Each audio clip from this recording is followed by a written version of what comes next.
Nilai tukar rupiah setelah level terendah dalam 2 tahun terakhir di level 13.700-an. Sejauh apa koreksi mata uang Garuda dengan adanya potensi perbaikan ekonomi Amerika Serikat dan kenaikan suku bunga The Fed? Kami akan bahas dalam segmen The Analyst.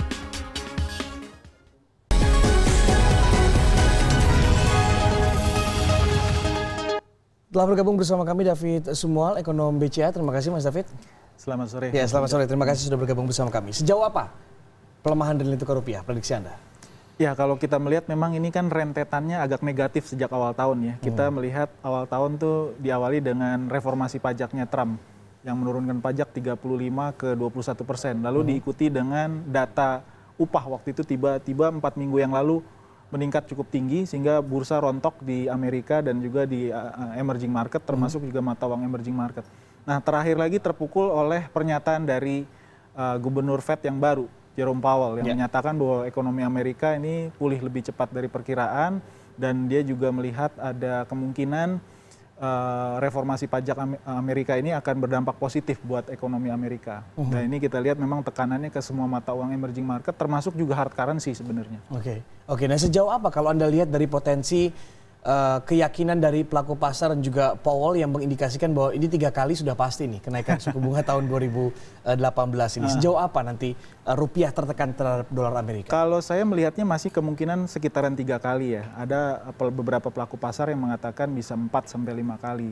Tapi belum kan akhir minggu lalu sudah keluar pernyataan lagi yang negatif sebenarnya buat ekonomi Amerika dari Trump ya. Jadi Trump menyatakan bahwa dia akan mengenakan tarif untuk baja dan aluminium 20 dan 10%. Dan ini kelihatannya kalau direaksi oleh mitra dagang Amerika dengan memberikan tarif untuk produk-produk Amerika, tentunya ini negatif kembali buat ekonomi Amerika dan tentunya keinginan untuk menaikkan suku bunga lebih cepat dari 3 kali ini kemungkinan bisa pudar ya. Jadi kalau menurut saya sih kembali nanti akan melihat data-datanya seperti apa di Amerika.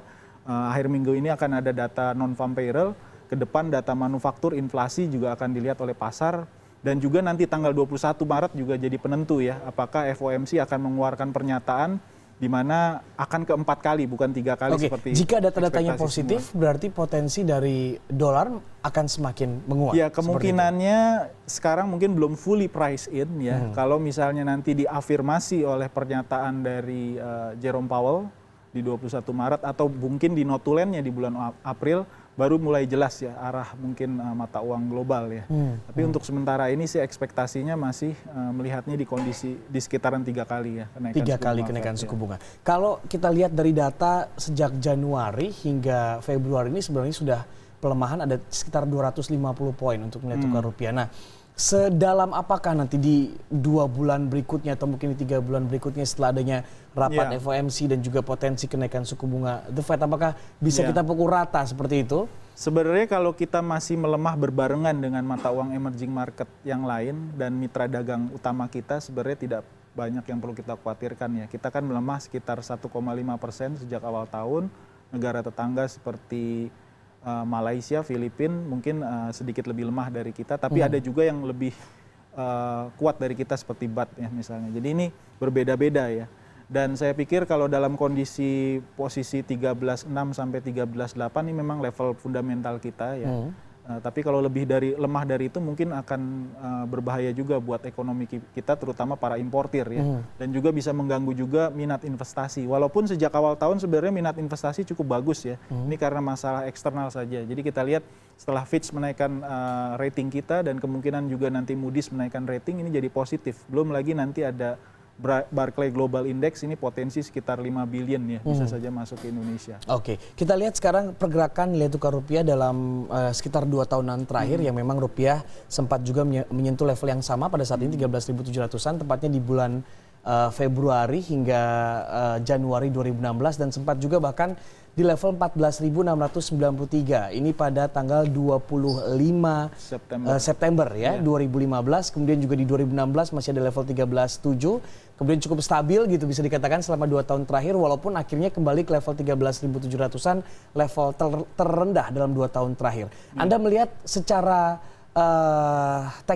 teknis nih seperti apa pergerakan nilai tukar rupiah? Apakah akan potensi bisa ke 14 ribuan lagi kalau melihat data ini? Seperti Kalau posisi 14 ribu seingat saya waktu tekanan dari yuan ya. Jadi waktu itu ada devaluasi 2 kali dari yuan dan memang kita mata uang global banyak melemah dan posisi kita waktu itu memang Bank Indonesia cukup kurang leluasa untuk melakukan intervensi karena cadangan devisa di bawah 100 billion ya.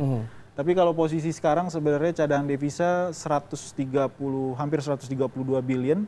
Dan mungkin bulan Februari kemarin karena ada penerbitan sukuk global, itu mungkinan bertambah sekitar 2-3 billion lagi. Jadi kita posisi sangat kuat untuk cadangan devisa untuk mengintervensi ke level yang memang sesuai dengan fundamental kita gitu ya. Memang kalau di posisi yang 2015-2016 kita agak tertekan apalagi setelah pelemahan harga komoditas. Oke, sehingga secara teknikal ini potensi untuk kembali ke 14 ribuan sebenarnya masih bisa dijaga oleh BI gitu ya? Iya, saya pikir kecil kemungkinan di atas seperti 14.600 itu kemungkinannya kecil. Oke, jadi Anda mengatakan dengan adanya CADEV yang cukup positif sehingga potensi dari intervensi Bank Indonesia juga akan semakin leluasa. Ya, gitu. dan dari sisi eksternal, di level berapa menurut Anda BI akan mulai mengintervensi pasar?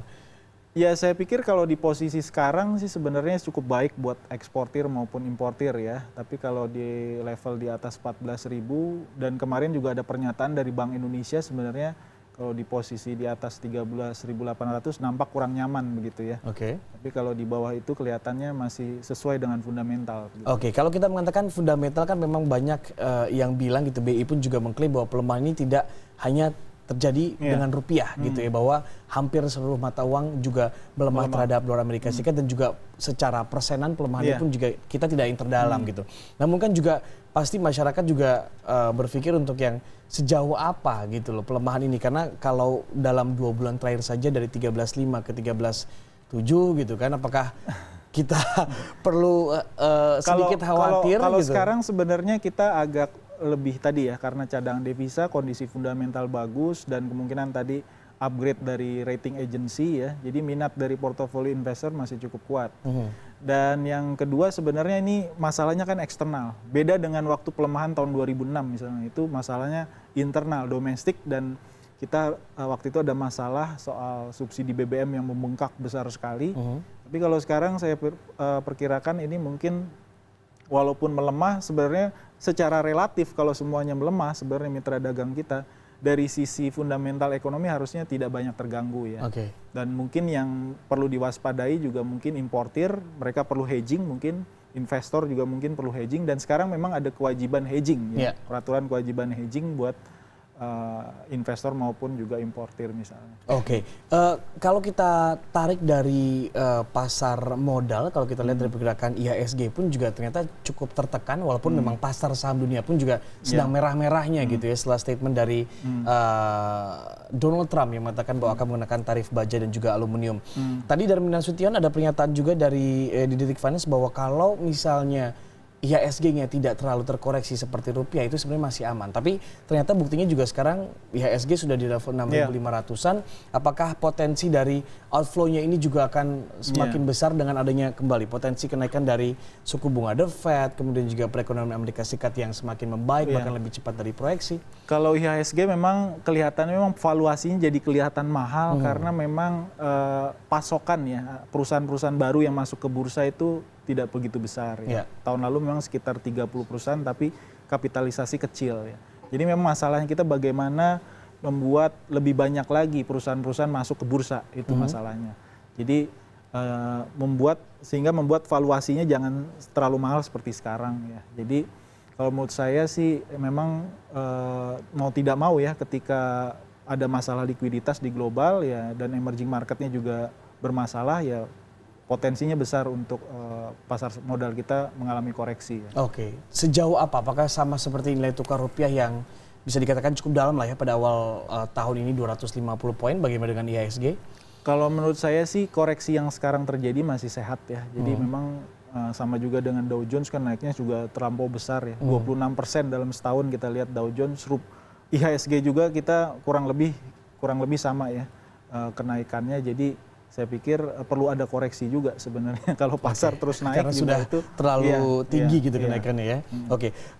Dampak terhadap makroekonomi kita seperti apa dengan adanya potensi pelemahan nilai tukar rupiah yang akan ya terus ini tertekan. kalau gitu. rupiahnya terus melemah dan konsisten itu yang kita khawatir ya, dampaknya terutama para pengutang besar yang utangnya dolar dan penghasilannya rupiah ya. Ini yang utangnya mungkin harus di hedging tadi saya bilang. Yang kedua kalau untuk importir ya, karena bahan baku dan juga bahan mentah, barang modal tuh banyak kita import dari luar. Jadi kita kalau mau mendorong ekspor juga kita perlu import. Ini juga akan mengganggu sebenarnya ekonomi kalau misalnya importir ini terganggu ya. Jadi kalau menurut saya ya di satu posisi atau titik Bank Indonesia memang perlu ada intervensi juga kalau melihat volatilitasnya sudah terlampau besar ya. Oke.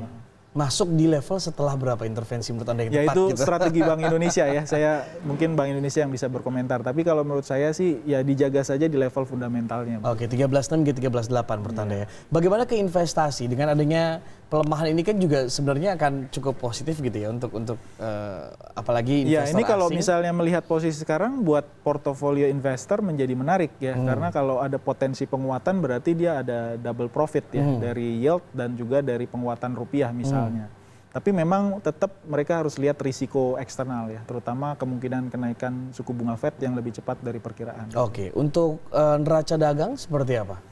Kalau untuk neraca dagang harusnya positif ya. Jadi dengan rupiah yang kompetitif tentunya ini menarik buat produsen dan juga eksportir ya untuk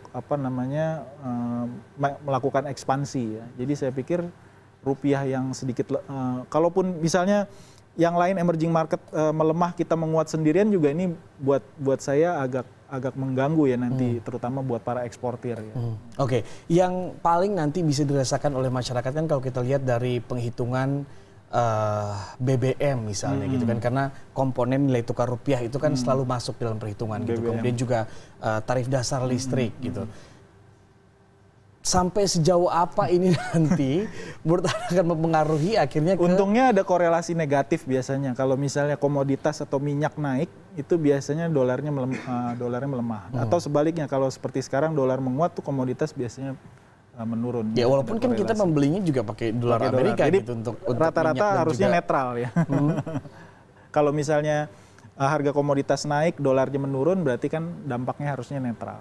Tapi memang ya tetap harus diwaspadai kenaikan harga minyak ya, karena kita tahu walaupun sekarang subsidi sudah dihilangkan, masih ada Rp500 juga untuk subsidi ya, untuk BBM solar dan juga untuk premium ya. Jadi ini yang harus diwaspadai. Oke, untuk ke inflasi seperti apa?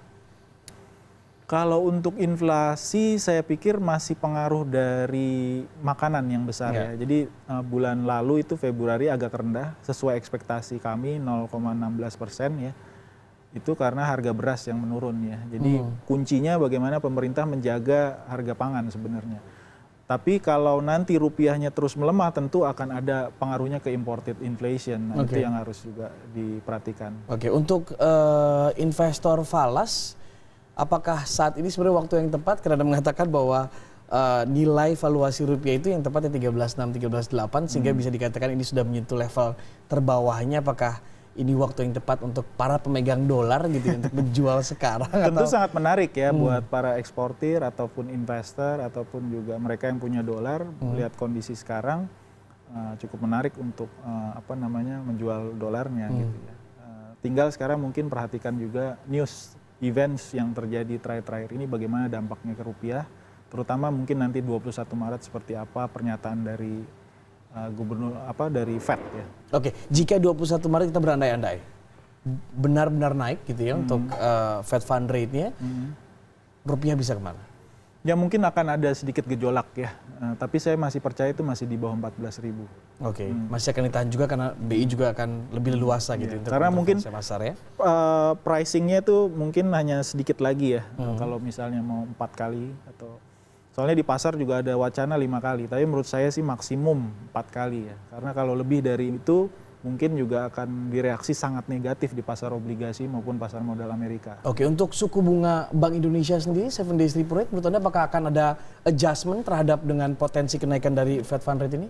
Ya kalau melihat kondisi inflasi sekarang mungkin masih kecenderungannya flat ya. Tapi kalau misalnya misalnya Amerika terjadi divergensi ya, terjadi percepatan kenaikan suku bunga ya, kemungkinan harus disesuaikan juga ya. Karena kalau misalnya kita lihat pengalaman sebelumnya, itu biasanya negara-negara emerging market tuh agak lambat dalam menyesuaikan suku bunga ya. Baru ketika terjadi shock di kurs misalnya atau di inflasinya baru mereka melakukan menaikkan suku bunga, tapi menaikkan suku bunganya pun akhirnya lebih tinggi dari seharusnya. Itu yang kita khawatir. Karena jadi, terlambat ya, actionnya gitu ya. Jadi mungkin perlu lebih ke ahead of the curve dibandingkan kebanyakan sekarang kita lihat historically negara emerging market tuh behind the curve dalam menaikkan suku bunga.